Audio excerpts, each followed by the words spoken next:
Buenos días, profesora. Soy Andrés Mauricio Barbosa, estudiante del programa de Ingeniería Civil en la Universidad Militar Nueva Granada. En el día de hoy vamos a desarrollar el taller número uno de la materia de Ingeniería de Vías. En este video abordaremos aspectos claves de la materia, centrándonos en el proyecto vial entre Agrado y Paicol, en el departamento del Huila. Exploraremos las características del proyecto, el análisis del terreno y la estabilidad de taludes. Esta información es crucial para garantizar la seguridad y funcionalidad de las carreteras en nuestro país. A continuación vamos a desarrollar el primer punto. El primer punto nos habla sobre buscar cerca de la localidad cualquier proyecto vial en ladera que se encuentre en construcción y definir o presentar el mapa detallado de la localización del sitio. Bueno, este proyecto se desarrolla en el tramo que conecta los municipios de Lagrado y Paicol en el departamento del Huila.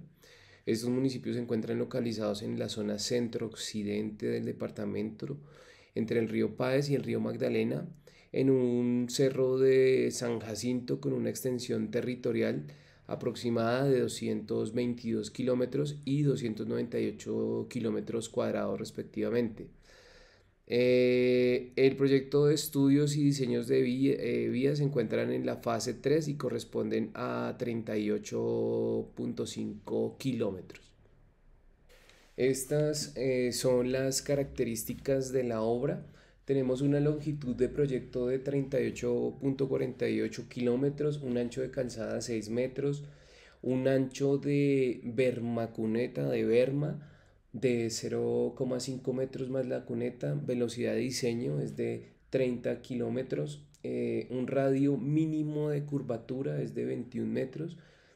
Tenemos un TPD o un tránsito promedio diario actual de 131 vehículos y un TPD proyectado de 339 vehículos. El periodo de diseño es para 20 años.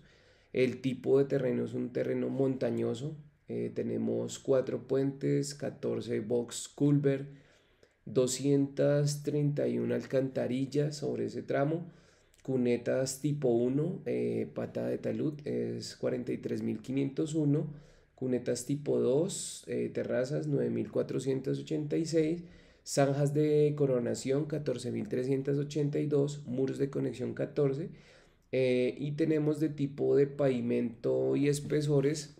Bueno, vamos a hablar de una capa de pavimento flexible MDC 19, que es una mezcla densa en caliente de 19 milímetros, una capa de rodadura asfáltica de 7,5 centímetros. Proporciona una superficie lisa, resistente al tráfico y condiciones climáticas de este sector. Una base granular clase B, es una capa intermedia de material granular de 15 centímetros y esto le aporta un soporte estructural al pavimento.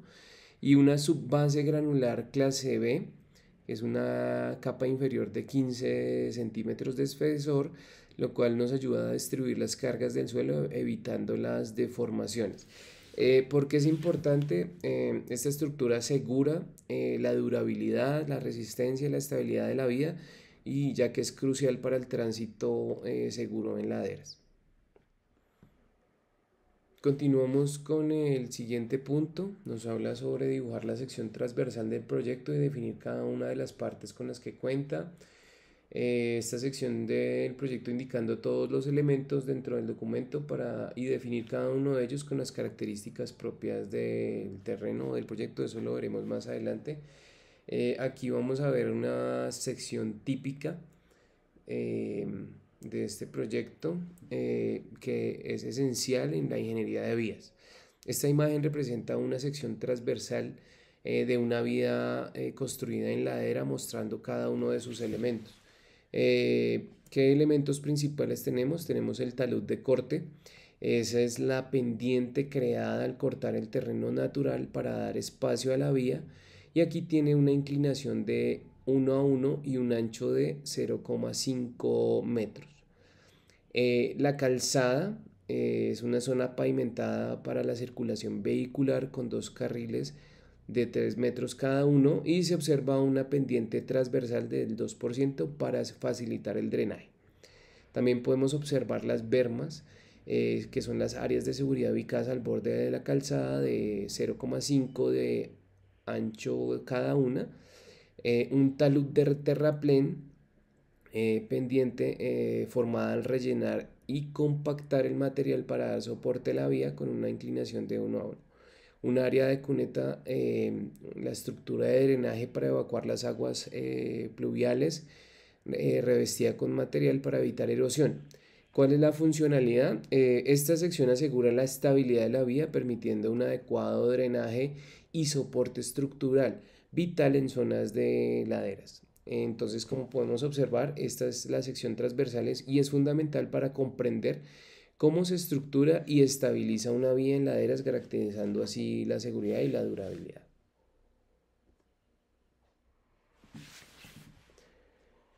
El siguiente punto es un plano de planta y perfil del terreno en el eje del puente o de la estructura, en el cual se representa la ubicación y las cotas de estos sitios explorando.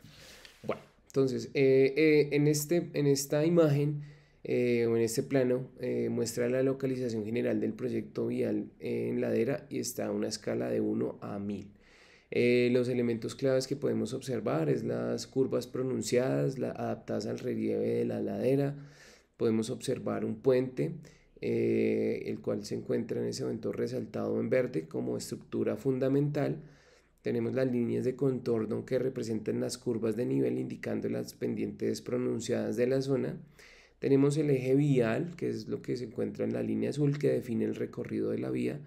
Y tenemos las secciones de corte y terraplén necesarias para adaptar la vía al terreno. Porque es importante y relevante, este plano nos permite visualizar la disposición de la vía, los desafíos topográficos y las soluciones técnicas implementadas como los puentes y las curvas para garantizar la conectividad en la ladera.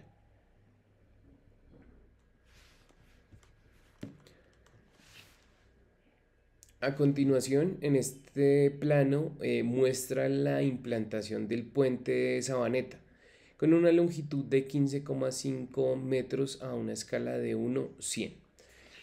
Los elementos destacados dentro de este plano, vemos el eje vial, acá lo podemos ver sobre este sector, es la línea central roja que define la trayectoria de la carretera, acá la podemos observar. Tenemos una viga principal de una longitud de 15,5 metros y representa la longitud del puente que está acá. Tenemos las losas de aproximación que son las que nos tenemos en estos costados, señaladas a ambos extremos y nos permiten la transición suave entre la vía y el puente. Tenemos elementos de contención New Jersey, barreras de seguridad en los bordes del puente y también podemos apreciar las curvas de nivel, las cuales nos indican el relieve y las diferentes alturas sobre el proyecto. La importancia, este plano es crucial para visualizar la ubicación exacta del puente, las conexiones con la vía y los elementos estructurales que garantizan la estabilidad y seguridad. Pues aquí podemos apreciarlos en este slide. En este plano presenta el perfil por eje vial, la sección A del puente Sabaneta, de igual manera está a una escala de 1:100. Podemos observar los elementos claves, que es la longitud del puente, ya lo hemos mencionado anteriormente, que es de 15,5 metros con vigas principales. Este sí es un elemento nuevo de 15 metros. Los rasantes y perfiles son los perfiles izquierdos, derecho y el eje que muestran la topografía y la adecuación del puente al terreno. Las losas de aproximación se extienden por 3 metros a cada lado, facilitando la conexión vial. En la estructura del puente incluye aletas laterales, pilas de soporte, estribos en ambos extremos. Tenemos cimientos con una longitud de 6 metros y diámetros de 1,4 metros, garantizando una estabilidad estructural. También podemos observar niveles de aguas máximas que son de 1022,65 metros sobre el nivel del mar, lo que nos determina la altura libre para evitar una socavación. ¿Por qué es importante? Este perfil es fundamental para analizar la interconexión del puente con el relieve, las cargas que van a soportar y las medidas para prevenir riesgos geotécnicos. Bueno, el segundo punto nos pide explicar las condiciones del suelo, de la roca y del agua subterránea alrededor del sitio o del proyecto. Bueno, el tipo de perfil del suelo encontrado en la zona, según la NSR 10, se clasifica como tipo C y es correspondiente a perfiles de suelos muy densos o roca blanda que cumplan con el criterio de velocidad de onda de cortante de 760 metros por segundo versus 360 metros por segundo. Según el Código Colombiano de Puentes, el suelo localizado en los corredores viales en estudio se clasifica como tipo S1, que es un perfil que entre la roca y la superficie están conformados por suelos duros eh, o densos con un espesor menor de 60 metros, compuestos por depósitos estables de arenas, gravas o arcillas duras, con una velocidad de onda de cortante mayor o igual a 400 metros por segundo. De acuerdo a los ensayos geofísicos tipo REMI, la velocidad de corte versus la ponderación en los 30 metros superiores de perfil tiene un valor promedio de 560 metros por segundo. A continuación, vamos a explicar las características geológicas, geomórficas, ambientales y económicas de la zona. Entonces, en este momento tenemos esta fuente, bueno, las recomendaciones de inclinación para las diferentes alturas de corte por unidad geotécnica del corredor vial en el sector del agrado y el Paicol. Estos estudios y diseños son de la fase 3 para el corredor vial anteriormente pues citado.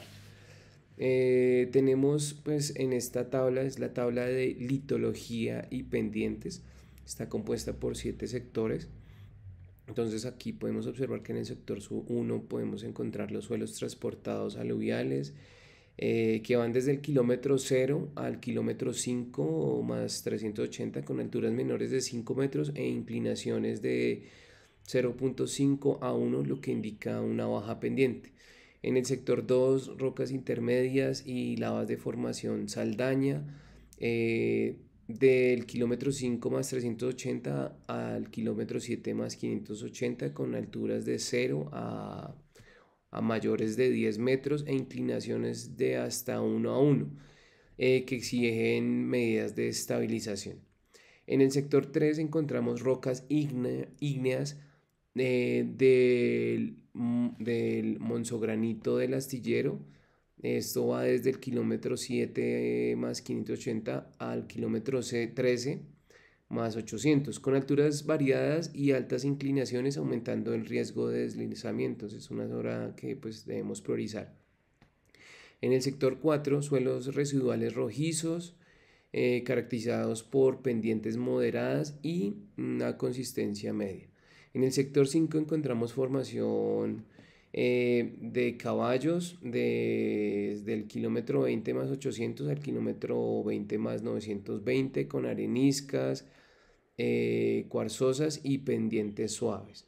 En el sector 6 encontramos roca blanda, deformación de ondita, con una inclinación de 0,75 a 1. Y en el sector 7 encontramos suelos coluviales con inclinaciones de 0,75 y los cuales son propensos a deslizamientos. En esta segunda imagen vamos a encontrar una caracterización más detallada, igualmente por los mismos 7 sectores. Y pues podemos encontrar acá pues en el sector 1 una matriz limo-arcillosa roja con espesores mayores de 7 metros asociada a materiales finos y frágiles. En el sector 2, rocas volcánicas con alto grado de fracturación y meteorización moderada, lo que afecta a su resistencia. En el sector 3 encontramos depósitos arenosos de ladera altamente meteorizados y fracturados, lo que compromete la estabilidad. En el sector 4, suelos de baja plasticidad con fracturación intensa, exigiendo técnicas de drenaje y soporte. En el sector 5, areniscas cuarzosas de buena resistencia, pero con estratificación moderada y fracturada. En el sector 6, lutitas y limolitas con estratificación laminada vulnerable al agua. Y en el sector 7, depósitos coluviales con rocas graníticas y sedimentos asociados a deslizamientos pasados. En el siguiente punto se nos pide explicar qué tipo de exploración se realizó para la zona de estudio y qué métodos de perforaciones con fines geotécnicos se realizaron. Se efectuaron 26 sondeos con equipos de perforación por rotación, los cuales se llevaron a profundidades entre 10 metros y 30 metros. Adicionalmente, con el objetivo de complementar esta información, se realizó una línea REMI por cada puente, las cuales permitieron aportar informaciones para la obtención de parámetros dinámicos y complementación de diseños geotécnicos. Durante la base de las perforaciones se realizó una descripción visual de los materiales encontrados, se efectuaron ensayos de penetración estándar y se tomaron muestras alteradas e inalteradas. Al interior del macizo rocoso se realizó la relación de recobros y se estimó el índice de calidad de la roca. Al inicio y al final de la jornada de trabajo se efectuaron mediciones de la profundidad del agua interior de la perforación. Se seleccionaron muchas muestras representativas para análisis de laboratorio, la descripción de los suelos encontrados y los resultados de los ensayos de campo. En la vía se realizaron apiques cada 500 metros de acuerdo con lo establecido en los requerimientos técnicos de los términos del contrato y barrenos manuales localizados en los alcantarillados a lo largo del tramo vial. Los apiques se realizaron hasta alcanzar los 1.5 metros de profundidad o rechazo y los sondeos con barrenos manuales hasta lograr una profundidad de 3 metros o el rechazo en las alcantarillas construidas.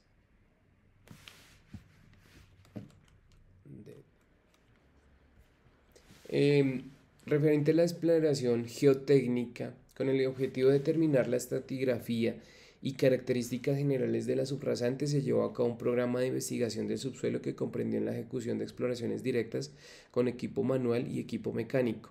Dichas excavaciones consistieron en la ejecución de apiques a cada 500 metros, intercalando barrenos manuales de 3 metros de profundidad en la ubicación de las alcantarillas.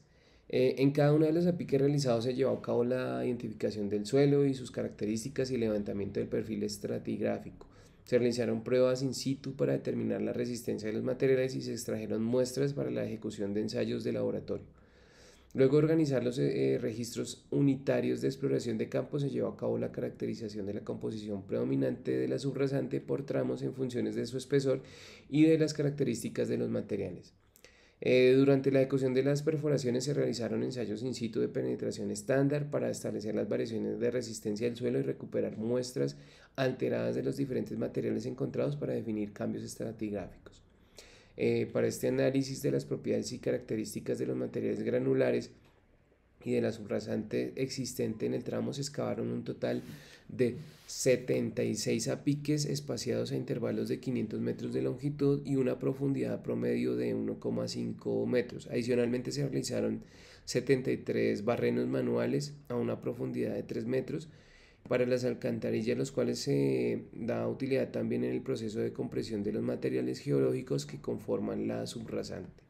Analizando las fotografías anteriores se puede apreciar que para el sondeo 1 se realizaron dos métodos de perforación, el de penetración estándar entre profundidades de 0 a 2 metros y de 5,5 a 5,95 metros, y el de perforación por rotación entre profundidades de 3,3 a 4,5 metros y de 7 a 8,5 metros y siguientes profundidades.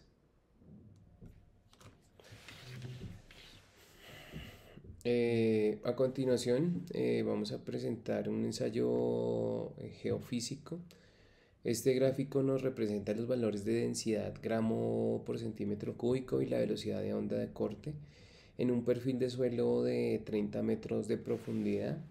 Eh, se analizaron 5 capas. Aquí podemos observar que la capa número 1 analizada nos da de 0 a 0,75 nos da 2 gramos por centímetro cúbico y nos presenta una velocidad de onda de corte de 400,14 a 351 metros por segundo. En la segunda capa se nos presenta de 0,75 a 4,2 metros, donde sus valores de densidad es de 2 gramos por centímetro cúbico y su velocidad de onda de corte es de 340,296 metros por segundo. Bueno, aquí que podemos concluir que la velocidad promedio ponderada es de 415,381 metros por segundo, lo que clasifica este suelo como clase C, según el Código Internacional de Construcción, correspondiente a suelos muy densos o roca blanda, adecuados para soportar pues, las infraestructuras viales.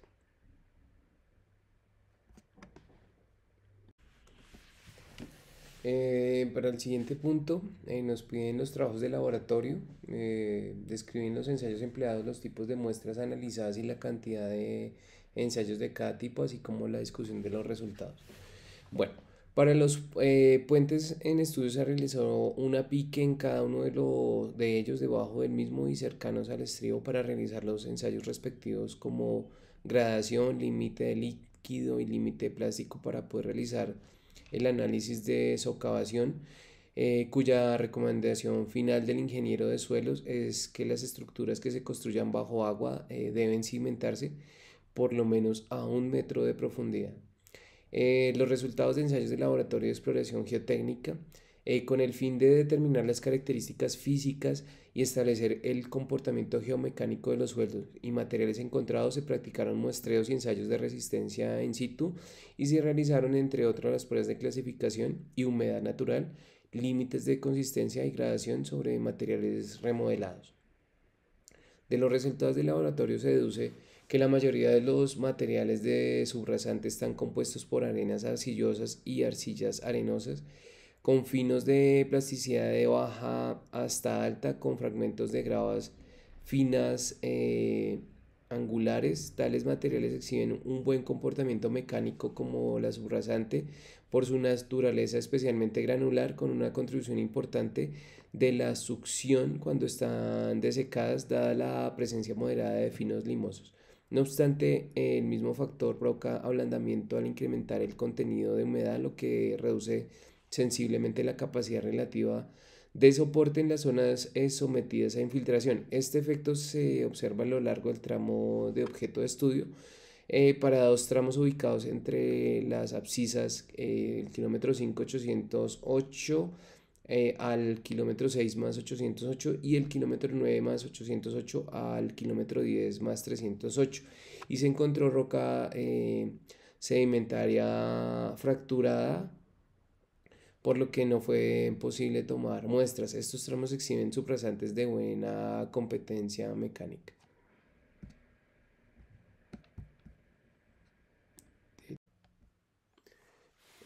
A continuación vamos a presentar el perfil estratigráfico.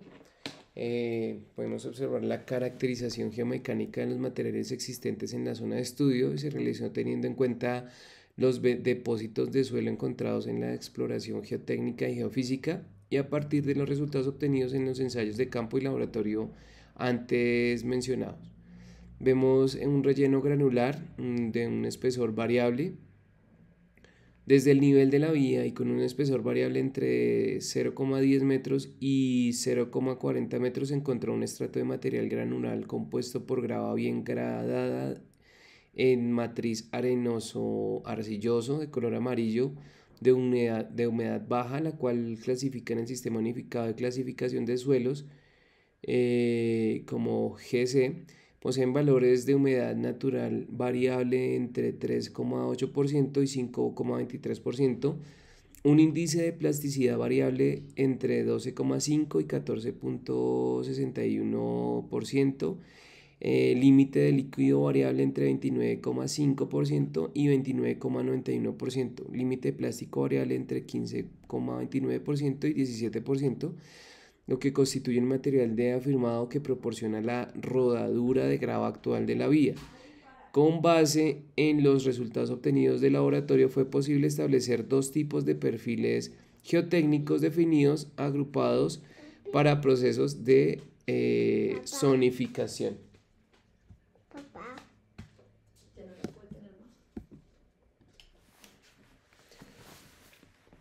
Los riesgos geológicos del proyecto.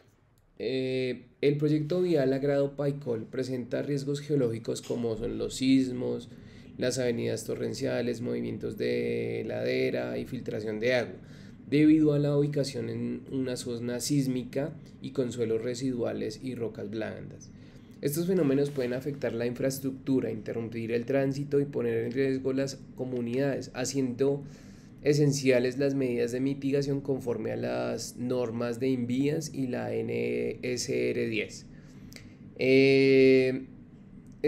Esta zona está amenazada por estos riesgos y es necesario evaluar continuamente las amenazas y vulnerabilidades de los corredores viales y de las comunidades cercanas. Una revisión de las condiciones fisiográficas e históricas confirman que la zona enfrenta riesgos significativos por fenómenos naturales, requiriendo estudios constantes para mitigar los posibles daños.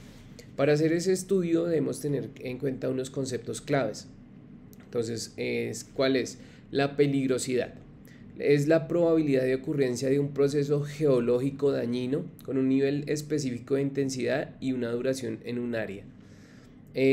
Otro concepto es la vulnerabilidad, es el grado de daño potencial que puede sufrir un elemento o un conjunto ante un fenómeno geológico. El riesgo geológico es la probabilidad de pérdidas humanas o materiales debido a un fenómeno natural, incluyendo impactos socioeconómicos. Para eso debemos tener unas fórmulas claves y ya definidos los términos anteriores que debemos desarrollar para evaluar y mitigar esos riesgos. Estas fórmulas las voy a enunciar, son el periodo de retorno, la probabilidad acumulada de ocurrencia en un tiempo y el cálculo de riesgo. Entonces, desarrollando esta evaluación precisa de peligrosidad, vulnerabilidad y riesgo, es crucial para diseñar las medidas de mitigación que garanticen la estabilidad y la seguridad de la vía, cumpliendo pues con las normas de INVIAS y la NSR 10. Esto es básicamente pues lo correspondiente a la parte de riesgos.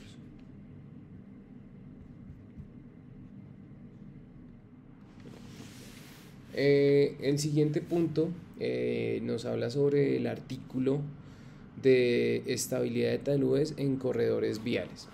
El propósito del artículo es plantear e implementar alternativas de solución a corto y largo plazo, las cuales llevaron a disminuir el nivel de riesgo a los usuarios ante la problemática de inestabilidad de los taludes en la vía que comunica a las poblaciones de Zamora en norte de Santander y Cubará en Boyacá. Eso es un sector vial que corresponde al eje de comunicación Cúcuta-Arauca. La problemática presentada por el talud en años anteriores se enmarcó básicamente en el desprendimiento de bloques de roca que ocasionaban taponamientos de la vía, generaban peligro a los usuarios y obstrucción de cauces del río Cubujón.